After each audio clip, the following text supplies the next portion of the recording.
She's April. And she's Molly. And we are the Book Besties. Hank Green, we're thinking about you. I was just bouncing on it lightly. Balls to the face. You don't put your mouth on a person's vagina without introducing yourself first. For me, Sex with a Pirate, yes. Slutty girl.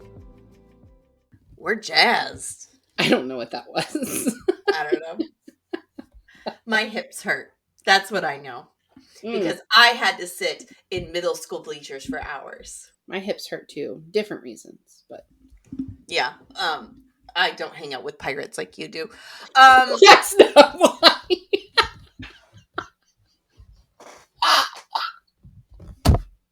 My hips hurt because Livia got picked to play in the team versus students basketball game this week.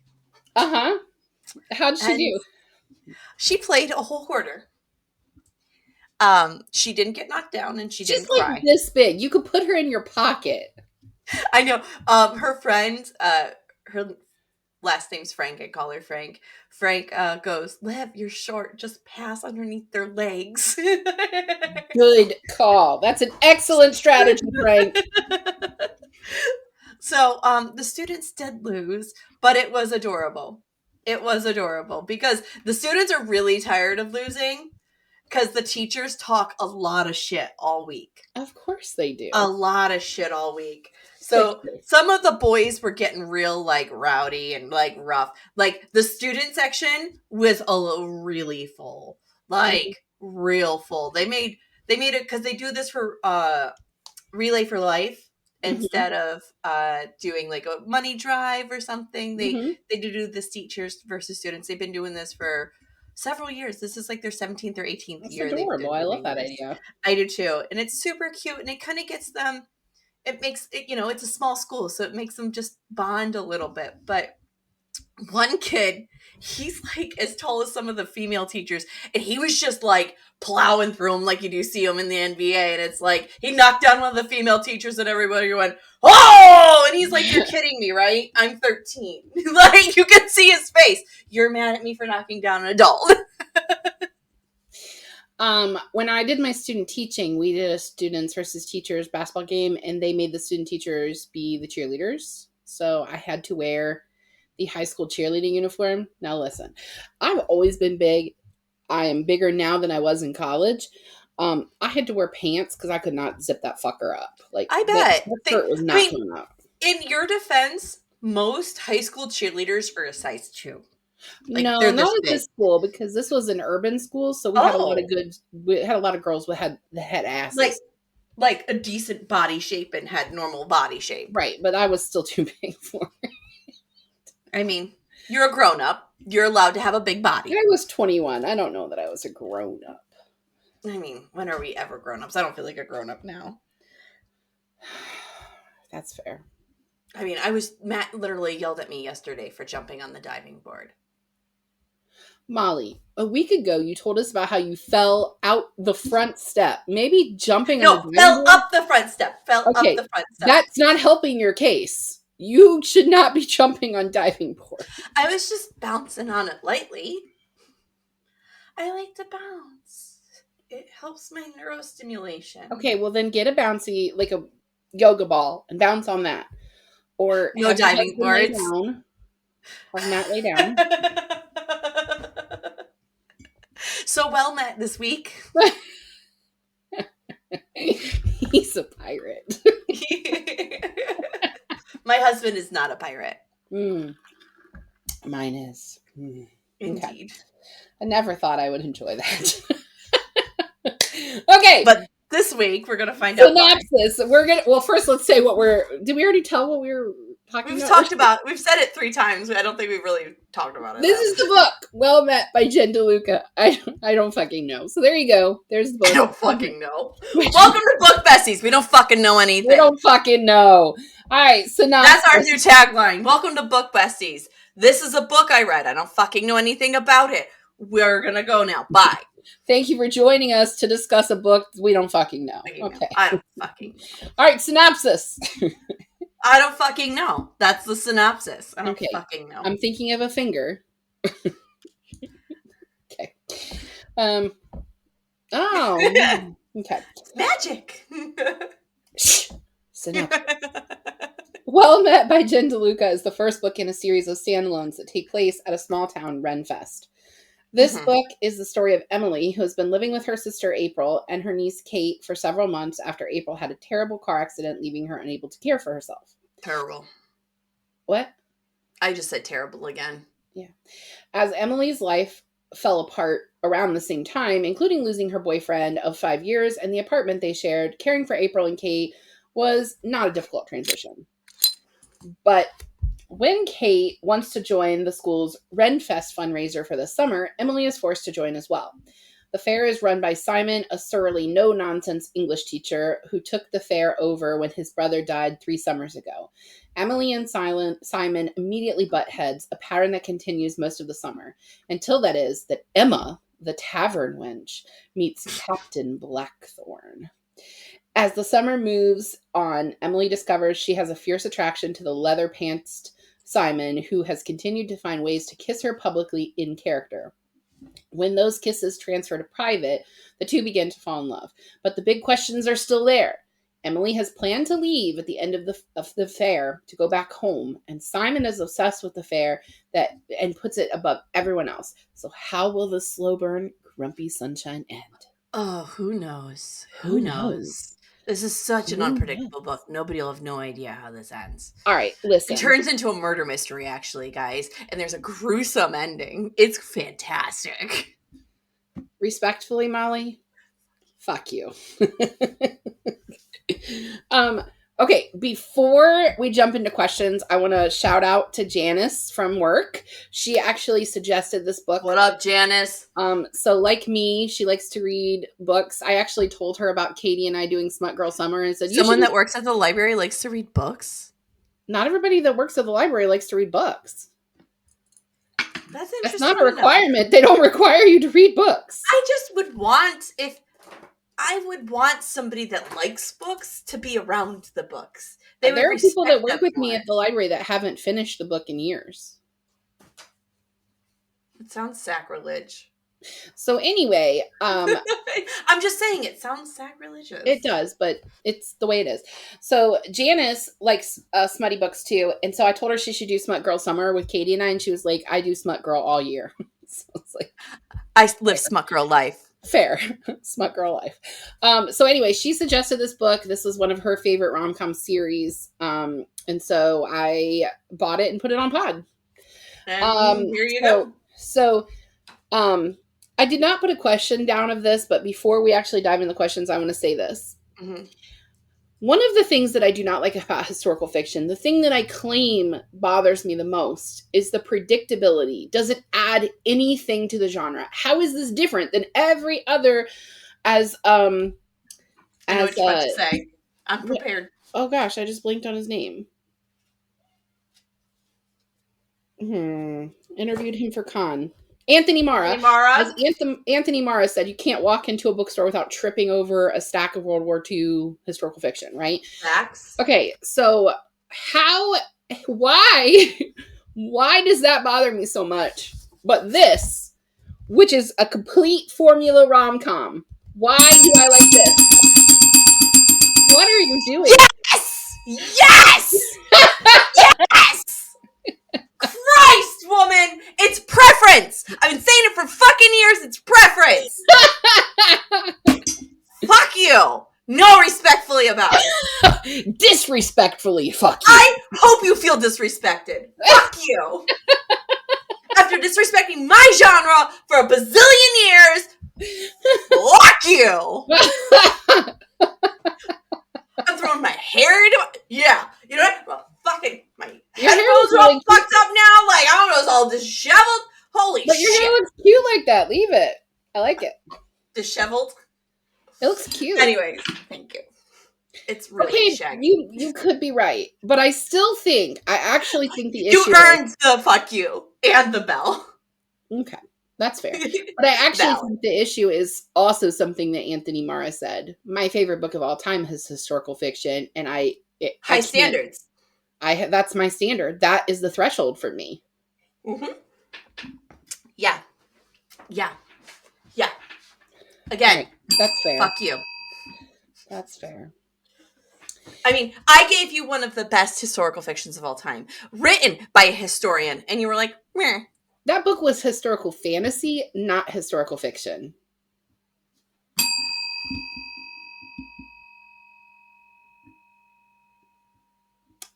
We could just keep staring at each other, but I think it'd be boring for everybody else. That's how I feel about that. It is historical fantasy. It's not historical fiction. Fine. And it being the best is highly debatable. That is your opinion and preference. Ask the millions of people that watch the TV show. Okay, but they didn't read the books necessarily. Okay, but it's written on the brilliant mind of Deb. I feel like there's no winning this conversation. There isn't, because I'm going to defend it till I die. No, that's fine. That's how I feel about To Kill a Mockingbird. Okay, let's get into the questions because I've been disrespected. Same. All right. I don't think so. All right, this is the first time that we've read Jen DeLuca. It's also the first book I've ever read set at a Ren Festival. So I wondered what your thoughts were on this author, the setting, and will you read the rest of the series? Okay, first and foremost, within the first 3 chapters, it got real local for me fast. Yeah. It got real local for me fast. The setting is rural Maryland. Yes. And, spoiler alert, I live in rural Maryland. Dang. It's not a touristy town like this, but it might as well be. I mean, this town is Stars Hollow. Moved to no, it's not. It's not. You know what it is? Have you seen that show? Probably. I watch a lot of TV. Oh fuck! It's Dr. Hart, and I can't think of what it's called. Where she's the doctor in a small town because it's her dad, but it's not her dad. Heart of the Dixie. Matter. Heart of Dixie. Yes, I've seen that. This is Heart of Dixie, mm-hmm. in Maryland. Mm-hmm. Mm-hmm. That's what it is. Mm-hmm. I thought the Ren Fest was a smart idea, though. Like, I haven't read Ren Fest as the setting of a book before, so that was smart. Well, according to Jen DeLuca's little blurb about herself, on book Goodreads, she worked at a Ren Fest as a tavern wench. Well, so this is inspired by that. The math adds up. I've never been to a Ren Fest before. That is surprising to me. It feels like something I would enjoy. It definitely feels like I did not know that the Ren Fest would have pirates. That's not something I pictured. They have pirates. They do bars. I mean, you lived in Texas for so long. I'm surprised you didn't go to the Texas one. No. It was awesome. I didn't go to the rodeo either. No, I never went to the rodeo. That was too many people. I never went. No, there's a Ren Fest here in the area where I live in Virginia, but it's not a very big one. The one here is like less than 30 minutes away in Annapolis. The girls want to start working at it next year. And I'm like, meh. Mom's not a fan of that, but okay. All right. Well, so what did you think overall? Did you like the setting? Did you like the author? Are you going to read the rest of them? I like her writing, and I would definitely read her again when I have time. Yes. Yeah. Yes. I plan to get the other 3, although I have heard that this is people's favorite one in the series. I can see why. The second one wasn't that great. The second one was Stacey. That's okay. So I'm not a fan of Stacey as a character. Stacey. So, huh? You said Cece. Her name's Stacey. That's what I said. I said Stacey. That's not what I heard. Okay. I'm not a fan of Stacey. They're enunciated this time. I'm not a fan of Stacey as a character. Me either. She didn't feel multidimensional. She didn't feel fully developed. I actually have a question about her later. Okay, let's get there. But yeah, she's the second one. The third one is about I don't want to tell you because it's a spoiler on two fronts. Oh. Oh And then the shit. fourth one's about a character you don't meet until the second book. So Now I have to go look up who the third one's about. I can't spoil that for our listeners because that I is can what go we look it up. promised them we were going to read.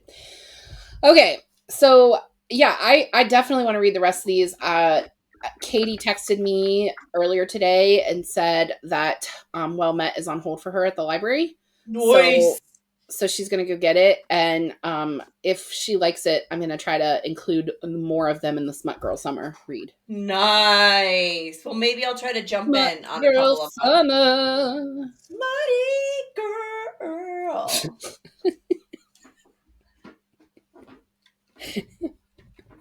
You're welcome. I feel like this is proof that we need therapy, but there are so many other reasons why we need therapy. We've done the therapy. That's the thing. We do the therapy. Exactly. We're just fucked. As good as it gets, folks. All right, Emily is 26. She's had a lot of crap happen over the past year, including breaking up with her boyfriend that she dropped out of college to support. What did you think of her character arc in this book? I love her development. Mm-hmm. I love her growth. Mm-hmm. I think it's a great arc. It fits the story well. I have no complaints. My biggest complaint was that she was not going to go back to school. I think sometimes school's not for everybody, so that didn't bother me. It bothered me because it was for her. That was something that she wanted to do, and then she kind of changed her mind. Although, I mean, who knows? Maybe in the other 4 books, because Simon and Emily keep coming up in the other books, maybe she does go back to school. Maybe she's taking online classes while she's writing. Maybe the queen will pay for it. We don't know. Right. But I think it was something that was important to her, and I don't think that she ever loses that. So the fact that she's like, I'm just going to run the bookstore, I'm not going to do this. Like, to me, that doesn't feel like her. But I love that Simon is an English teacher and that they banter about Shakespeare because, hello, English teacher here. I love the Shakespeare banter. When she brought up Christopher Marlowe, I was like, deep cut? Mm-hmm. Deep cut? I was like... Because not a lot of people are going to get the Christopher Marlowe stuff. You know what I mean? And that was flirty banter with being unintentional, right? So she didn't necessarily have feelings for revenge. At the time, she still was planning to, like, hook up with Mitch. Like, that's what she wanted. I love intellectual banter. Like, same. I love intellectual banter. Banter with a pirate. Oh, my God. I worked with pirates. They're not... I don't find it flirty. I find it annoying. Well, I married one, and he is also intellectual, so let me just say. My rule is, if it's blue, it's not for you, so... Let me go on record and say, my new thing is intellectual pirate.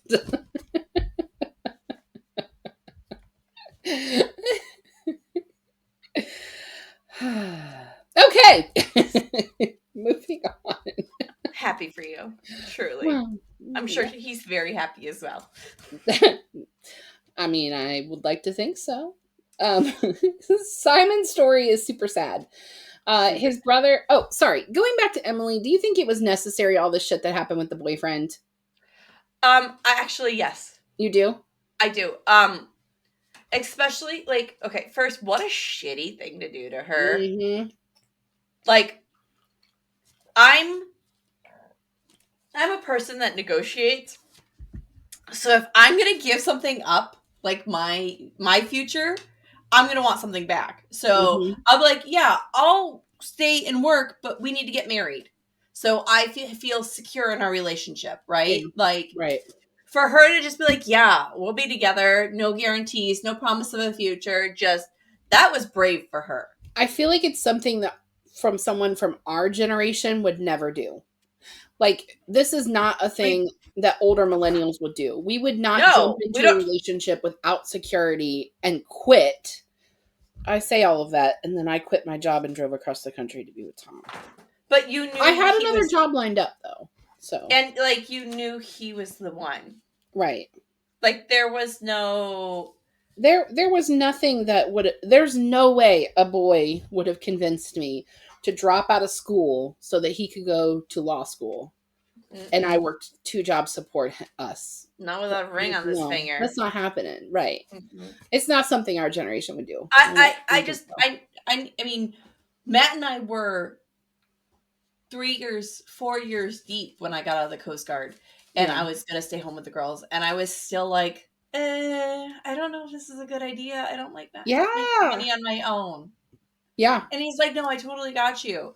And I'm like, but I'm a grown up that like the grown ups need to do. No, he's like, no, it's fine. I got it. I can cover the bills. And I was like, right, but what if something happens? Like I still need to. Yeah. He's like, nothing's gonna happen. No, you don't Right. understand. I watched my mom's life fall apart. That might be Like, childhood trauma for us, though. yeah, I watched my mom's life fall apart. Like we had Mhm. nothing. Like, Yeah. don't I trust a felt the man. same way. Ladies, listen to me when I say this. Don't trust no man. Right. Don't trust no man. Right. Make your own money, I felt baby. the same way when I James was still born and don't I stayed trust him, and home. I'm like 20 years deep with this fucker. Stay edgy, gals. You've been told. All Stay right. on So alert. Simon's story is super sad. His brother, who he looked up to and the town totally loved, he died 3 summers before of lymphoma. And Not the Simon, lymphoma Hank has, but lymphoma. yeah, Hank Green, we're thinking about you. I am so sad, Hank. I Yeah. am so sad for you, friend. Listen, Hank Green is not somebody that I would expect Entertainment Weekly to pick up a front page story for, but it's on their website now. There's a I story am about him having I lymphoma. am. I mean, I am so heartbroken. You know how I connect with that man. I relate to that man so much. So his cancer really is really upsetting for me. Like I'm a real fan of his, and I'm really hoping nothing but the best for that man. I really truly wish nothing but health, happiness, and light for him. Like Right. I am so. It's also the cancer Hillary Hillary? had cancer Your when the friend Hillary? kids. Yeah, when the kids were in elementary. I didn't know that. Yeah. They didn't believe her. Her doctors didn't believe her. She's like, I have something in my shoulder. It really hurts. They're like, she had to go to her father-in-law, who was a radiologist, to take an x-ray, and they found a freaking softball size freaking. Oh my gosh. Yeah. Yeah. Wow. Okay. Another rule, kids, from Aunt Molly. If you know you're sick, you know you're sick. Fucking push. Yeah, especially if you're a woman Yeah. or a They person of don't color. believe us. A constant. But fuck. Anyways, next question. Sorry, totally off topic. So Simon takes over the fair. Do you think his obsession with the fair made sense? Yeah. It's what he has left of his brother. It's what he has left. I get it. We hold But I on mean, to he things prioritizes it over literally everything. because it's what if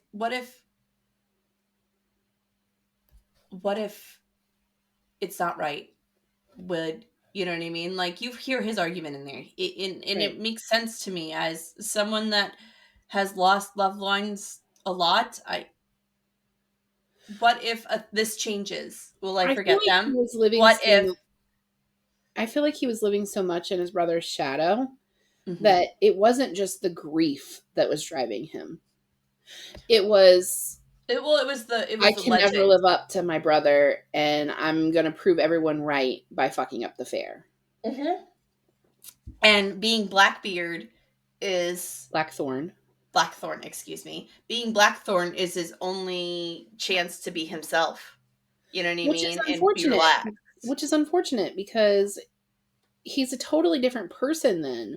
Right. And I think Emily actually makes this point at the end that he is both the Simon that's the dickhead and Blackthorn, Right. and that those personalities, he just needed to reconcile them. He What needed to allow what's himself to be both.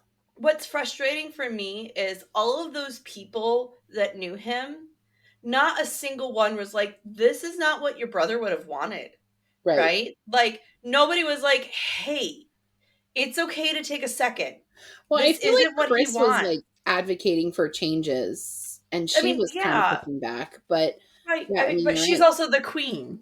Yeah, Like, she's but just she's a the co figurehead. yeah, but she's the co-lead with him. Yeah. As like again, as a figurehead. He never really treated her as a co-lead. No, he didn't, but she was supposed to be. Right. I Right. agree. I think the obsession made sense. I felt very sad for him, especially when he really breaks down at the end and he's like, "My family left. Like, I have nothing keeping me here Right. but this." Exactly. So I get it. I mean, I get it and I see why he does it.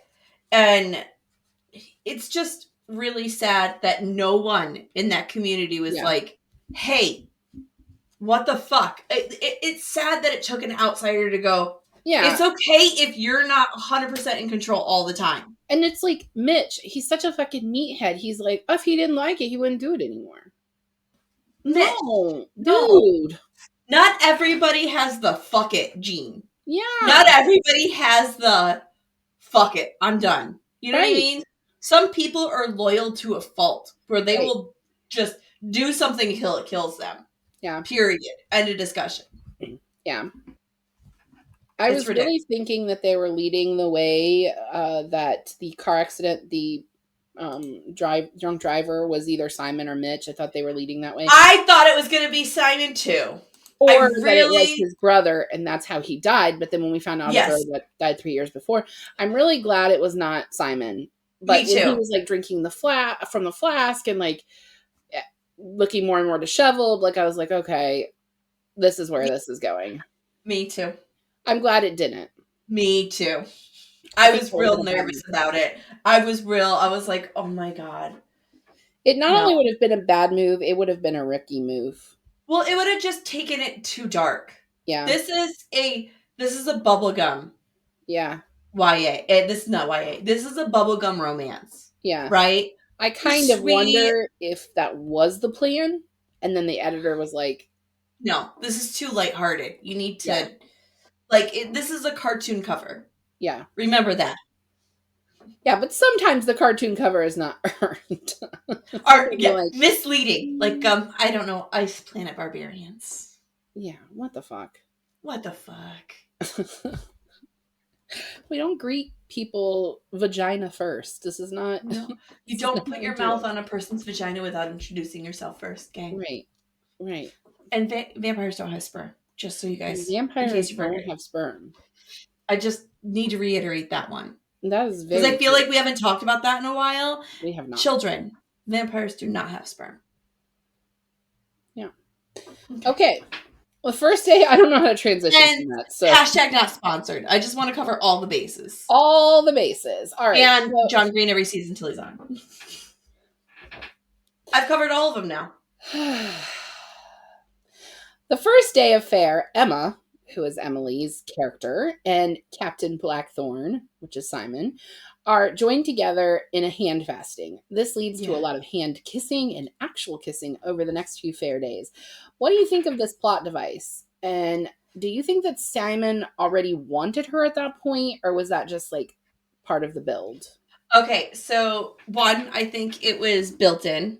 I think her niece saw that Simon was alone.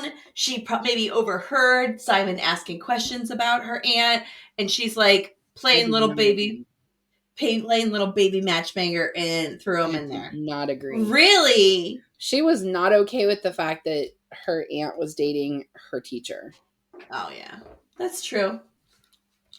I think she was literally told, maybe it was the Queen's doing or Mitch's doing. Could have been Mitch's because he was Probably like, Mitch. You know what? That does reek of Mitch. That does reek of Mitch saying, "Hey, let's spend some time and fuck with good old Simon here. He needs to get laid." Yeah. But not her niece. But I did look up hand fasting, and it is either to mean engagement, or it can be marriage. It can just be a promise for dating. It can be a lot of different things. So I will put a link to that in the comments or in the description below. But I think that this was actually the first start of him really seeing her that way. Oh, I when he think, kissed her? yeah, I think up until that point, it was like, okay, this girl's really annoying. She's pretty, but she's annoying. Yeah. And then at that point, it was like, I want to believe that there was that electricity of that first kiss, that it was like, oh, there's Mm. something here. I'm wondering if, Her Majesty saw like the nippy sparks and she's like, you know what, I'm going to just play a little bit of Cupid here and Yeah. just. Mm. Well, it's the grumpy sunshine, right? You've got It's this Grumpy girl who's Sunshine. like, Yeah. la Sweet da. and helpful and Yeah. wants to help everyone. And And then you've got him. you got him. Mm-hmm. Yeah. But, so question for you, sex with a pirate, yes or no? Depends on the pirate. Would you put Matt in leather pants and ask him to be a pirate? No. Honestly, when they started talking about the leather pants, all I could think about was Ross from Friends. Oh my gosh, me too. That's all I could think about, honestly, was Actually, Ross from Friends. I was actually thinking about, and I know he's not wearing leather pants. I know he's wearing like dress slacks, but I was thinking about that scene with Hugh Grant in Love Actually, where he's dancing and he's got his like booty going. Like that's what I was picturing when she was talking about Simon walking up the hill backwards and she was like watching his butt. Like that's what I was picturing. No, I definitely was thinking about how poor Ross struggled so hard with those goddamn leather pants and Friends. They've made a paste.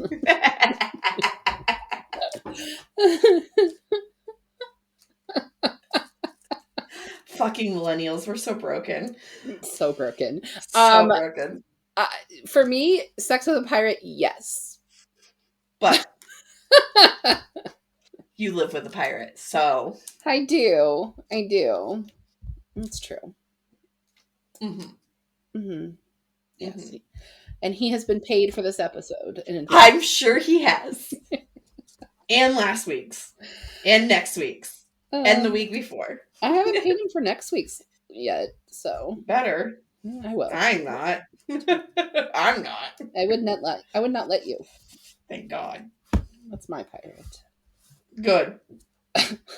Good. Okay, we really need to get back to this book. This is 2 episodes in a row we have been terribly off topic. This was about the book, though. Pirate. Oh, okay. Sex with a pirate. That's about the book. Sure. In addition to the Simon and Emily story, there is a side story about the town's bookstore run by the Queen herself. Her Royal Highness. Emily frequents the store and then ends up like helping save it and make it more profitable and right. blah, blah, blah, blah. What did you think about the trope for this story? Did it need it? Yes and no. Okay. Like, I'm glad they threw it in there. It gave her more of like visibility in the town and all that jazz. But like, did we need it? No. But we needed a way for her to make money, right? So she made money. It's the same thing as Book Lovers by Emily Henry, right? So that one ends with one of the sisters staying after saving the bookstore. Yes, it is a cliche. It is a cliche. But it works. Don't hate it. Right. I mean, I don't know how else. I wouldn't be able to write anything else into this that would work. The only thing else I could have thought was she decided to stay with April and Kate and went back to community college or something like that. Yeah. You know, that I could have seen. But there needed to be something that made her feel of value. Yeah. And it was doing that. Yeah. So it gave her a purpose. Yeah. So let's talk about Emily's friend, Stacy. So Stacy is supposed to be in charge of the wenches, but she's really terrible at it. Stacy's really what do you think about Stacy? I think I'm surprised Stacy's a nurse. She's a nurse? I remember her wearing scrubs, and I remember going, "There's no way she's a nurse. What's she do?" She's a nurse. I think she's either a nurse or a dental hygienist. Maybe she's a school nurse. That would make sense. But anyway, yeah. Stacy lacks organization skills. Stacy lacks observation skills. Stacy lacks a lot of things, and I think that's why Stacy stays in the small town, is because it's safe for her. I don't think that oh my gosh, I forgot what I was gonna say. Hey, that's my line. I know, right? I don't think that Stacy she is a flat character, like you said earlier. I don't think that I don't know, maybe I'll think of it later. Who do you think she's banging? I don't know. I think it's the guy at the tavern, the one that's been helping them from the beginning. Can't think of his name, but I think it's him. Oh, Michael? Is that his name? The redhead? Yeah. Yeah, I think so. I think that's who it's going to be. I think they keep trying to hint that it's the guy in the kilt, like to throw you off the scent, Mitch. But they're too buddy. They're like too friendly. That's what I was going to say. In this small town in which she was raised, there's no way that she hasn't banged Mitch. I mean, they might be friends now, but she's either slept with him or she slept with Simon, because that is her inner circle. Like, that's it. That's how it works. Mm-hmm. That's how it works. I had a very small group of friends, and I dated 2 of the boys in our circle. Yep. It happens. Yep. It happens. I dated 2 of the guys in my friend circle, but one in high school, one in college. But they were from that original circle. Right. The one both I broke of them, up, asses. Really? So one was my high school sweetheart, and the one before encouraged me to date my high school sweetheart. So the boy that broke up with me then told me to date his best friend because he knew how much his best friend liked me. Weird, but okay. Yeah. It happens. Men. All right. So then there's Mitch, the hot gym teacher who wears a kilt all summer and battles Simon in live action chess. Men in kilts, yes or no? Yes, but why wear the bike shorts, Comey? Commit. Because it's a family-friendly event. That is not historically correct. I can't believe Simon lets him get away with it. Because Simon doesn't want to see because Simon doesn't want to see his tibbles and bits. That's why. While he's flipping over his head. Balls to the face. Twice a day. Every day. Balls 3 times on Saturday. I never would have thought a guy in a kilt would be sexy until Jamie Fraser from Outlander. Outlander definitely helped that, did it not? Yeah, for sure. That's coming back this summer, last season. I know. I'm really behind. I'm like 2 or 3 seasons behind. I haven't had time. Okay, I'm going to make time. I'm going to make time. I'm with the podcast and the books I'm writing. Well, something has to go. Speaking of, there used to be another line here of sticky notes. Mm-hmm. I tossed a whole storyline this week. For the better? I don't know. All right. I haven't decided yet. Did you keep the sticky notes just in case? No. They're gone. Then they're gone. We're moving forward. What did you think about Mitch's character? He's the guy that never leaves your hometown. Yeah. Mitch is the never grows up. He's the quarterback turned bus driver who... Well, in this case, PE teacher. Right, but normally he's a bus driver, right?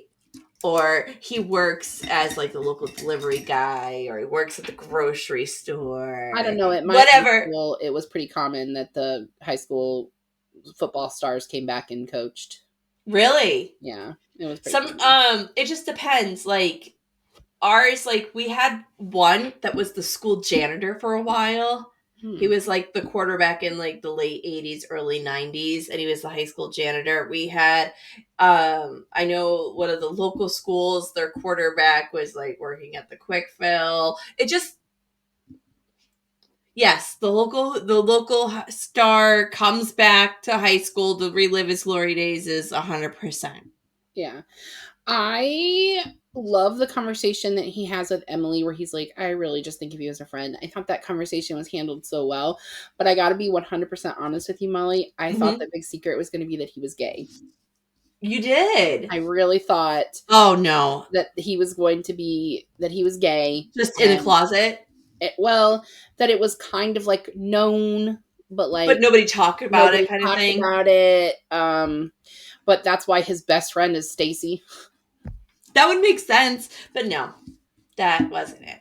No, No. and I'm thankful for that because I Yeah. would really like to see him What's as going on under the kilt? yeah. I just think, what do I think? I don't know. I just think it's a story played over. It's very common for the superstar to live back home. Like, But it almost kind of made me sad for him that that was his story, that he just like goes to the same pizza place and like picks up a different chick to bang, and it's like it's a small town. Like how many you've worked your he's way around at least once by now. he's your local Barney Stinson. It's true. You know, It's true. just a smaller city. Much smaller city. All right. The miscommunication trope enters the book right before the last weekend of fair, because of Mm-hmm. course it does. Emily has a chance to stay and manage the bookstore, but Simon can only focus on how Chris leaving will affect fair. Was this a believable breakup? Yes, absolutely. Do you know how much that scene 100% reminded me of me and my husband. Mm-hmm. This man, there are so many times in this book I pause and I go, Matthew. Because I was like, why are you being an idiot? Because this is stupid shit my husband would do. Mm-hmm. My husband doesn't communicate well. Mm-hmm. Matthew, this is 100% men folk do this. Mm-hmm. Men folk get single-minded and will just forget Yeah. the things they're doing or what they're talking about or who they're fucking talking to. Yeah. And before they know it, they've dug themselves so deep into a hole that the sand's just coming down on top of them. And the only way they're going to get out is keep digging to get to the other side. Yeah. So this breakup is 100% believable. For me, I thought it was believable for their age. Yes. And the shortness of their relationship. The miscommunication that happens earlier in the story, which is where Simon thinks that Emily is with Mitch, that made more sense to me. But here at the end of the summer, if they were deeper into this relationship, this is not going to be the thing to break them up. This is the thing where she's going to be like, are you going to stand and fight for us? Or are you going to do the same shit that you've been doing? But because they're young, because they haven't been in that far, because that they barely know each other, because Emily has a past of men picking other things over her, which she has no idea about. Right. That's what causes the breakup. But again, miscommunication trope. I know a lot of people, you book talkers, you TikTok, you bookstagrammers, you guys complain all the time about the miscommunication trope. But if you don't have it, how do you get the happy ending? They're just like happy the whole time? That's not real. That's not real. It's not real life. It's not real. They need an obstacle or their love can't survive. I'm sorry. That's just the way it is. All right. The book ends back at fair with another hand fasting. And this time Simon is himself, not the captain, and Emily is no longer Emma. Does this count as the cliche ending of an engagement? Yes. I don't know why I didn't mind this. To me, but I didn't mind it. But I didn't mind it. I didn't hate it. But you know that I hate when books end with them getting engaged. But they got engaged at the end anyway. That's the next thing. In the epilogue, they actually do get engaged 1 year and 1 day after they were hand fasted. It doesn't bother me because it's the lightest of bullshit flag breezes. I thought that was cute. To me, it is cute. Okay, so the first time that I complained about a book ending an engagement, it was Jasmine Gilroy when we read what was the wedding date? The Wedding Date. They got engaged like a year after they met, but to me these fuckers did too. Okay, right. But they didn't have, I don't know. They got engaged before an epilogue. That's what bothered me. The book ended that way. If you have a happy ending and then a flash forward and then they get engaged, I can be on board with that. Jasmine Gilliard, you just got to fix your book. April will be happy. Maybe. It's like I needed some more time to pass. I need the epilogue signifies time has passed. I get it. I get it. I just don't think it's necessary all the time. To be engaged? Or to have the epilogue be the engagement? To have the epilogue for the engagement. Like, what was the other one? When you get the chance. That ends in an engagement. That was completely different because the people that were being engaged were not the main characters. But they still got engaged early and quick for no reason. Yeah, I didn't really like that ending. I think I remember saying that I thought it was cliche. But what I'm saying is this is the same thing. It isn't to me. Okay. It isn't to you. I don't know why, though. My notes literally say, I don't know why. It says, This is my note. Why doesn't this bother me? That is a direct quote. The end. From the end. My notes. I don't have anything else. What? I got nothing else. What would you call this rating-wise? Me, I gave it a 4.5. This is a 4. This is a good 4. I think the world's filled out real well. I definitely think she did the right thing. We complained about in Crazy Rich Asians that he built this world and he didn't just make it into like standalones. Like she did that very well. Like I feel like I'm prepared for the next books. I am prepared for the next books. Honestly, I have nothing really to add. I don't think there was anything to really add here. It just felt like a comfort book, you know? Yeah. It took me out of my reading slump. We talked about last week how I was in a reading slump, and now I am listening to King of Scars, part of the Grishaverse. Nice. And by Lee Barduga, and someday I'm going to get you to read it. And I am reading the third book in the spoiler alert series by Olivia Dade. It's called Shipwrecked. I'm waiting for the first. Oh my gosh! Here's why you need to read Shipwrecked. Okay, let me just tell you a thing real quick. I'm waiting for the next. You're waiting for what? Waiting for the next fine print to hit. Audio. Audio. Yeah, this is the first paragraph of Shipwrecked. When Maria's hazy brown eyes blinked back open after her orgasm, Peter held her gaze for another dozen thrusts, then braced on his forearms, fingers tangled in her hair. He pushed deep one last time and groaned into her mouth. Nice. That's the first paragraph of Shipwrecked. Nice. I texted it to Katie. I was like, sold. Damn. I have that right here. Where is it? I'm in. Mine's downstairs because it's where I was. Oh no! Not my flag. You wanna talk about what we're doing this next month with that flag out? Oh sure. So for June we're doing Pride again. All right. So you're showing the first book. Tell us what it is. This is Home Field Advantage by Delia Adler. And right. I will not be in that episode. That episode will feature your friend Leslie from Florida, from Texas. I've never. I don't know if Leslie's ever lived in Florida, honestly, but I know Leslie from LuLaRoe and Bunko and Book Club, and she's an avid reader. I'm so excited to have her on. Texas Leslie. Yeah. Texas Leslie. Nothing to do with Florida. Absolutely nothing. I don't know why I said Florida. Florida Megan is our Florida. Yeah. And then the second book for June is going to be Love and Other Disasters, which was also recommended by Janice, who recommended today's book. This book features a non-binary character. So this will be the first time that I've read a book with a non-binary character. So I am looking forward to that one. And then we're going to end the month with Piper's suggestion, Loveless, by Alice Osman, or Osman. I'm not sure how she says her last name. I should look that up. Osman, I want to say. That's my guess. I read the Heartbreaker series, and it's so good. So I'm excited to read one of her, like, novels. And not graphic novels. But, and this one is about a girl who's asexual. Is that correct? Mm-hmm. So, we're going to do some things, and then that's it. We're just doing 3 books for June, and that's the end of season 4.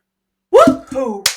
Yeah. So Woohoo! we will have a bonus episode Yes. for last week in June. There will be a pod audio release. I interviewed the author of Please Don't Say You're Sorry, Nicole Sodoma, and there will be a new intro to that episode because I have some news to share with our listeners. So stick around for that. It will be out the last week in June, and then we'll take the first week in July off before we kick off season 5.